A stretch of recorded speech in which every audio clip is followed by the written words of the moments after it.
متی کی انجیل 21 باب 33 آیت سے 46 آیت تک، صفحہ نمبر 25 اور 26۔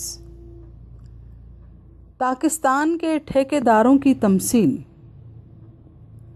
ایک اور تمثیل سنو۔ ایک گھر کا مالک تھا جس نے پاکستان لگایا اور اس کی چاروں طرف احاطہ گھیرا اور اس میں حوض کھودا اور برج بنایا، اور اسے باغبانوں کو ٹھیکے پر دے کر پردیس چلا گیا۔ اور جب پھل کا موسم قریب آیا تو اس نے اپنے نوکروں کو باغبانوں کے پاس اپنا پھل لینے کو بھیجا، اور باغبانوں نے اس کے نوکروں کو پکڑ کر کسی کو پیٹا اور کسی کو قتل کیا اور کسی کو سنگسار کیا۔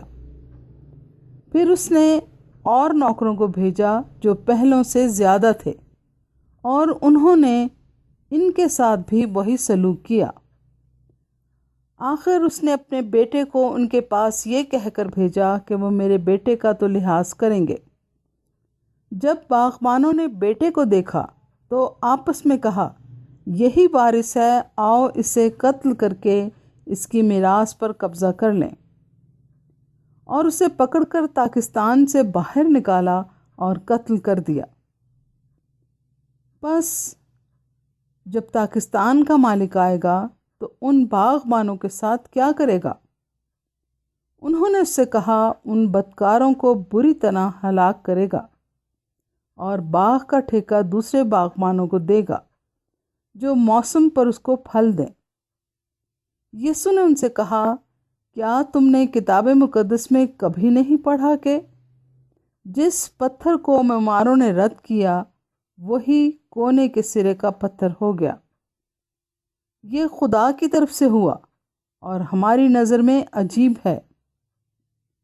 اس لیے میں تم سے کہتا ہوں کہ خدا کی بادشاہی تم سے لے لی جائے گی اور اس قوم کو جو اس کے پھل لائے دے دی جائے گی۔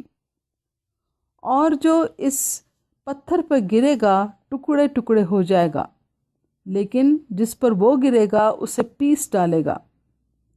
اور جب سردار کاہنوں اور فریسیوں نے اس کی تمثیلیں سنی تو سمجھ گئے کہ ہمارے حق میں کہتا ہے، اور وہ اسے پکڑنے کی کوشش میں تھے، لیکن لوگوں سے ڈرتے تھے کیونکہ وہ اسے نبی جانتے تھے۔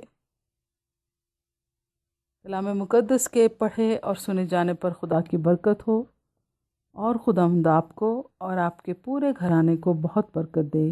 آمین۔